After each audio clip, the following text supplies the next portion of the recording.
Oi, oi, amores, tudo bem com vocês? Hoje eu vou mostrar um pouquinho da minha rotina de estudos. Não vai ser muito grande, mas eu vou mostrar um pouquinho como eu estudo os posicionamentos. Então, pessoal, primeiramente eu separo aquilo que eu vou usar. Então, eu tirei da mesa o tablet, como eu não ia utilizar. Peguei o meu livro de radiologia e o meu caderno que eu utilizo para estudar conteúdo sem ser da faculdade. E aí eu comecei a procurar o que eu ia começar a estudar. Comecei estudando um pouco sobre a sala de raio-x e eu fiz um post pro Instagram com tudo isso que eu estudei. Então, se você não me segue no Instagram, corre lá para ver esse post. Lá vai estar tudo explicadinho da sala de raio-x. E aí eu comecei a escolher a cor que eu faria esse conteúdo daquele momento. Então, foi cor de rosa. Aí eu comecei fazendo o título. Lembrando, não sei fazer lettering, não sei fazer essas coisas. Tento aprender, mas até agora não consegui. Então, eu faço títulos grandes mesmo para chamar atenção e, e faço com uma letra mais bonitinha e é o que tá rolando e é isso mesmo. Então, aí eu comecei a colocar o nome das coisas que tem na sala de raio-x e explicar o porquê de forma bem breve. E aí, se você não sabe o que tem na sala de raio-x, tem um vídeo aqui no canal sobre isso e lá no Instagram vai ter um post também sobre isso.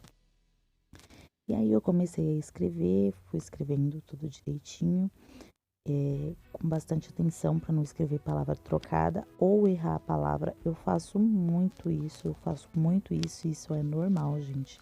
Acontece. Muitas vezes você está escrevendo um tópico e você já está lendo o próximo. E nessa que você está escrevendo um e lendo o próximo, você escreve errado. Quem viu o último post lá no Instagram sobre as abreviaturas viu que eu troquei o direito com o esquerdo porque eu estava fazendo com pressa. E claro, por isso que eu sempre digo, não estude com pressa. Tenha paciência para fazer as coisas, façam com calma. Eu sei que às vezes a gente se apavora para querer anotar tudo mais rápido, e esse é um dos motivos que eu sempre levo um caderno de resumo, um caderno de rascunho para a faculdade, porque aí eu escrevo lá tudo correndo, tudo errado mesmo. Vai ter palavras que eu vou escrever totalmente errada, porque na hora ali que o professor tá falando, a gente tenta escrever rápido, mas o nosso cérebro ele funciona através de associação. Então, assim mesmo, você escrevendo errado, na hora que você for ler, você vai lembrar daquilo que o professor tá falando. E aí, quando você for passar limpo, você corrige o que tá escrito errado, você coloca mais detalhado, você faz o desenho mais bonitinho, porque no caderno de rascunho eu faço os desenhos tudo de qualquer jeito.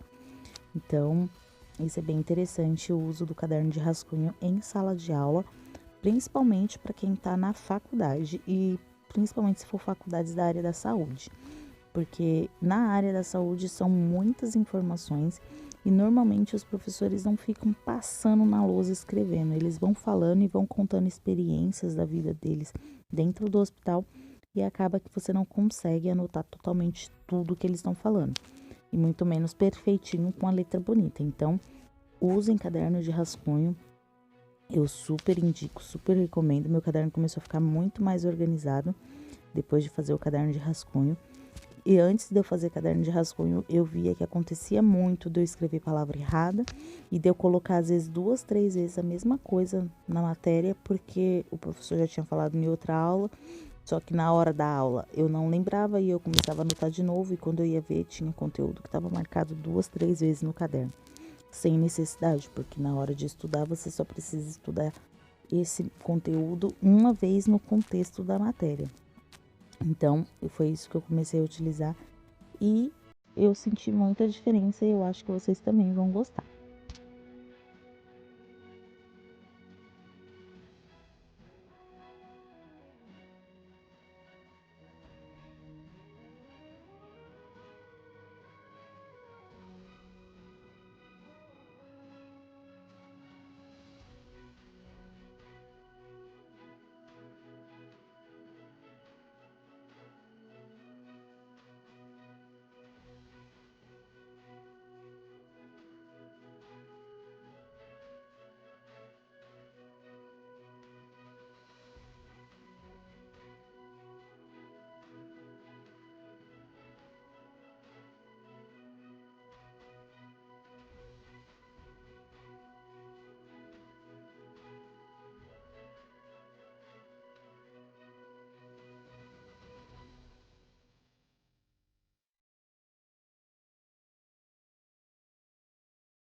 Nesse momento, eu comecei a utilizar somente o livro, guardei o caderno e fui para a parte de posicionamentos de mão.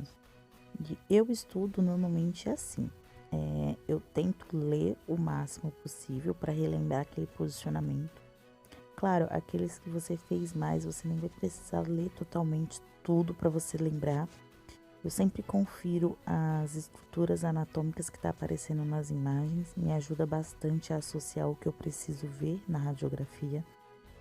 E sempre vou associando como que é o posicionamento que tá ali na foto com a imagem que tá ali embaixo para a gente conseguir fazer. E o livro, basicamente, ele é totalmente assim, tem tudo que você precisa fazer. Se o paciente vai estar sentado, se o paciente vai estar em pé, se o paciente vai estar deitado, decúbito, né, como é chamado.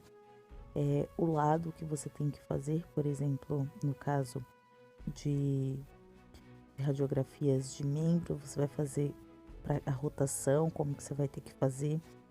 Então, você tem muito detalhado ali o que você precisa fazer e tem a numeração do chassi. O chassi é onde a gente faz a imagem, o chassi ou cassete, quando for aparelho digital. Então, a gente faz como? A gente precisa associar o tamanho do chassi.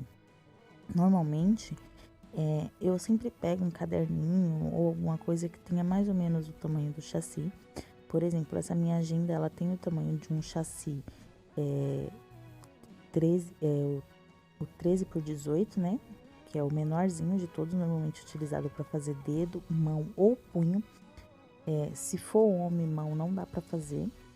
A gente tem que fazer no 18 por 24. Mas normalmente ele me ajuda, esses caderninhos me ajudam a ter uma noção.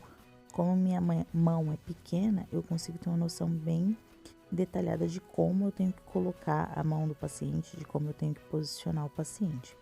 Que nem aí eu tô fazendo o posicionamento de mão completo. Claro que ali tá cortando um pouquinho do meu polegar, mas a agenda não tem o tamanho correto do chassi. É só para fazer uma associação, para ter uma noção maior de espaço. E assim você vai vendo como você tem que colocar mais ou menos a mão no espaço do chassi e aonde tem que entrar o raio, por exemplo. Nesse momento eu mostro com a caneta onde o raio tem que entrar. E isso faz com que você associe toda a área que você precisa captar na imagem, associando as estruturas que você precisa ver. Por isso que eu sempre deixo o livro aberto para mim estar vendo ali as estruturas que eu preciso ver, aonde o raio tem que entrar, e é assim que eu vou fazendo. Cada dia, cada semana que eu vou estudar referente a posicionamento, eu pego um caderno ou um livro do tamanho aproximado do chassi e tento fazer os posicionamentos. Claro, tórax, bacia, coluna é mais difícil você fazer. Então, se você tiver alguém na sua casa que possa te ajudar a estudar, pegue essa pessoa e utilize. Eu utilizo meu filho, ele tem 6 anos, tem vídeo com ele aqui no canal e ele me ajuda. Então, eu consigo colocar para fazer como se fosse fazer um tórax nele, como se eu fosse fazer uma bacia dele. Então, tipo assim, eu consigo estudar usando ele. Se você não tem alguém para estudar em casa e você pode marcar com um amigo da faculdade, nesse momento de quarentena não, mas vocês podem usar o WhatsApp, outros mecanismos, né? E estudar online, mostrando o que tem que ver, cada um ajudando o outro, e isso é muito bom. Eu faço muito isso com a Pamela, um canal também aqui no YouTube. E é assim que a gente estuda posicionamento